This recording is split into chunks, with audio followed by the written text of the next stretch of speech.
Welcome, folks, to our third episode of Sit Down with the Superintendent, and I'm your Superintendent, Dr. Aaron Johnson. I just want to start by apologizing for the mask. I'll try to speak up, but I'm nursing a cold, and I just want to be respectful of our guests. So this month, we're going to focus on Black History Month as we prepare for the month of February, and with us, we have some instrumental folks that helped us to kickstart our Black Student Union. And so I want to start out by welcoming you. And just giving you an opportunity to introduce yourselves. Thank you. Williams. I am one of the co-advisors for the Black Student Union. I'm TeJon Tejada, and I'm the president of the Black Student Union. And I am Ludgood, and I'm also co-advisor of the Black Student Union. So I can remember when, TeJon, I think you were the first one that came to me and approached me after talking with the building about starting a Black Student Union. And so to help inform our listeners today, I'm just wondering, can you folks take us through the journey of how that came about, when it came about, and really the why behind it? Well, in my freshman year, I and we kind of saw like an issue in the building where we felt like we weren't like equally represented, and like the first time in my whole time being in West Irondequoit, I've been in West Irondequoit since third grade. We had like a tutoring room, and it was just a bunch of diverse faces in that tutoring room. It was like the first time I actually felt like connected to West Irondequoit, and I just felt like the atom. So I was talking to Mr. Brannigan, a former employee, and we just started thinking, and he was like, let's do it, let's do it, and that's what we did. We wrote up a proposal. Same day, we took it to Ms. Zip, and we had her look over it. Then in my 10th grade year, that's when we finally got it approved. And it was a lot of meetings back and forth on making sure that we had the right intentions when creating BSU. And then November of my sophomore year, we had created. That's great.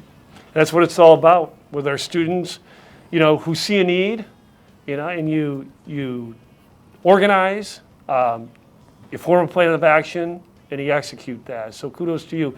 But as far as the advisors, you mentioned Mr. Brannigan, and here we sit with Ms. Williams and Mr. Ludgood.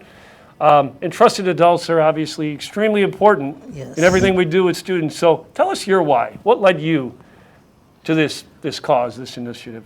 I'll definitely say it was the student initiative behind it. And for me, I was like, if this is what the students want, if this is what they feel they need to feel like they're a part of their district and the school they go to, then why not?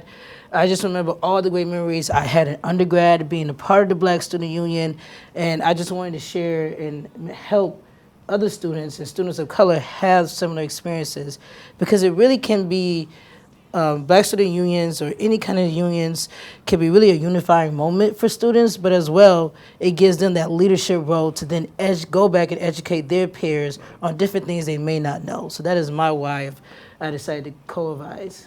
And just to go off Ms. Williams, I wanted to support the students. I wanted to be here for them. I wanted to give them a place where they can voice their opinions and, talk things out and hear from different races, different diversities, different clubs, different groups, and to really just explore those tough, difficult topics that we experience in the everyday life, not just in school, but outside of school, and how we can connect West Irondequoit to that and make it a whole. So, yeah.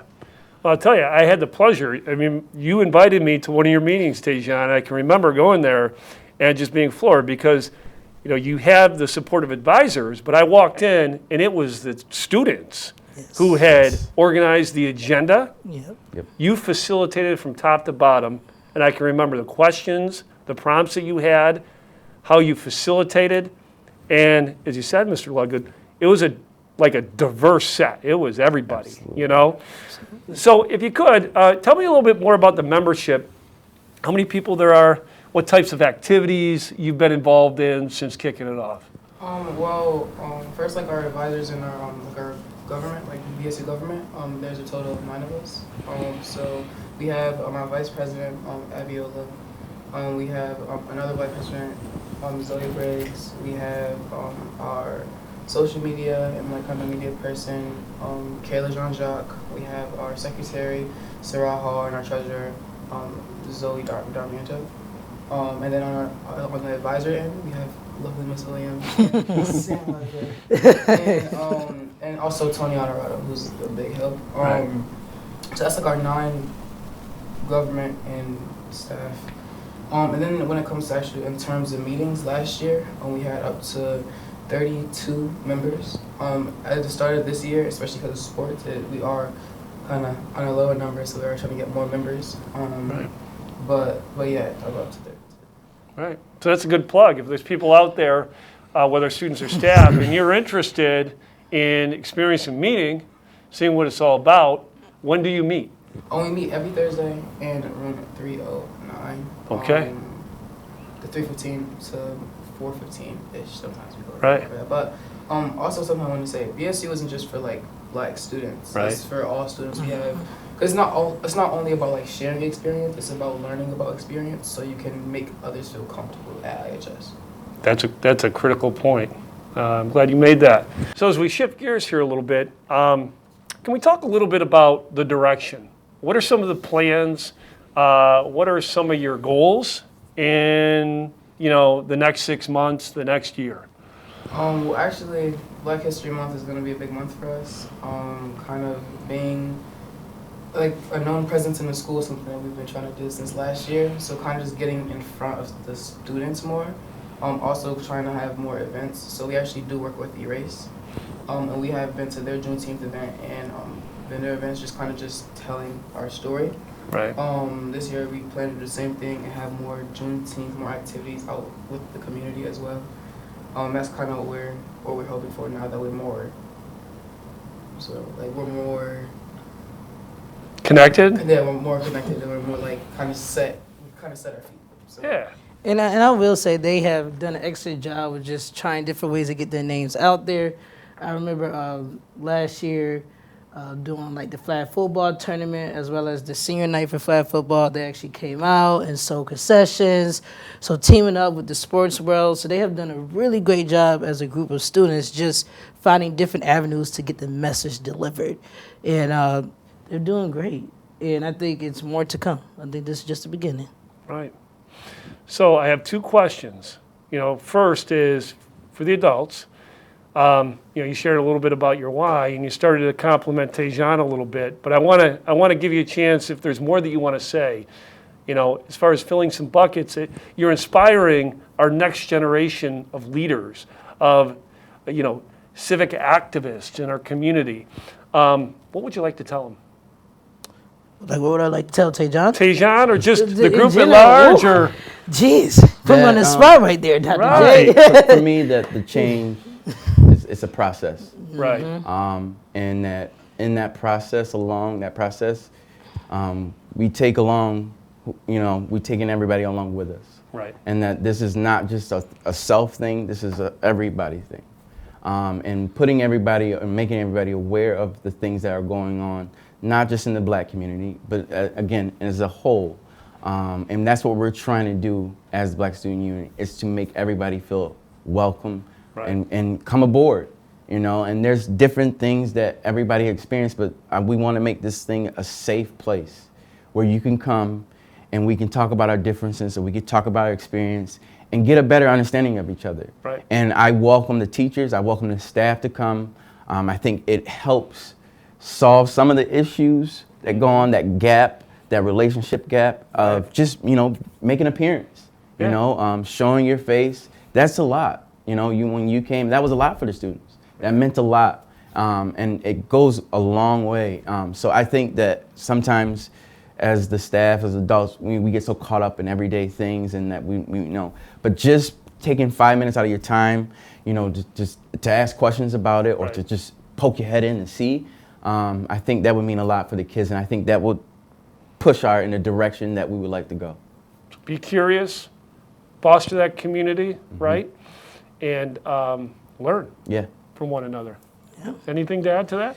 I don't know, Mr. L, you That was that was was good. really good. But to add on to that is just, I always tell them, like, don't be afraid to stand up Right. and share and speak your truth and speak what you feel is really going on. Because if you don't stand up for what is right, then anything can happen.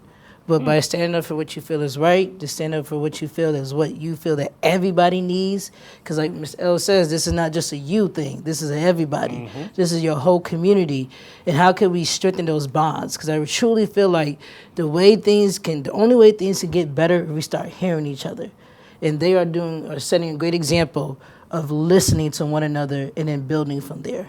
Man, it's powerful. And TeJon's a good example because he stood up and you helped other people to have the courage to do it as well.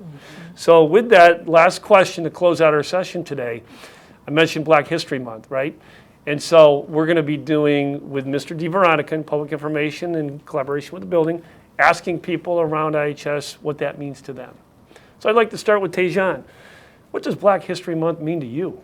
Black History Month to me is representation.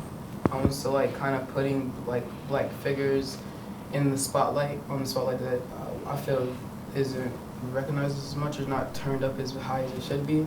That's really what it is for me.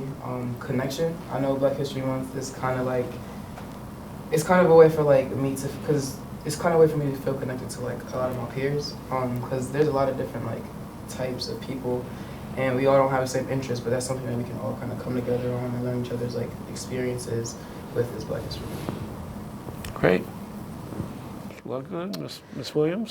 For me, Black History Month means to me celebration. There's not many times, we're getting better as a country, but there's not many times where we can truly celebrate Black people and their achievements and the things that the Black community have done.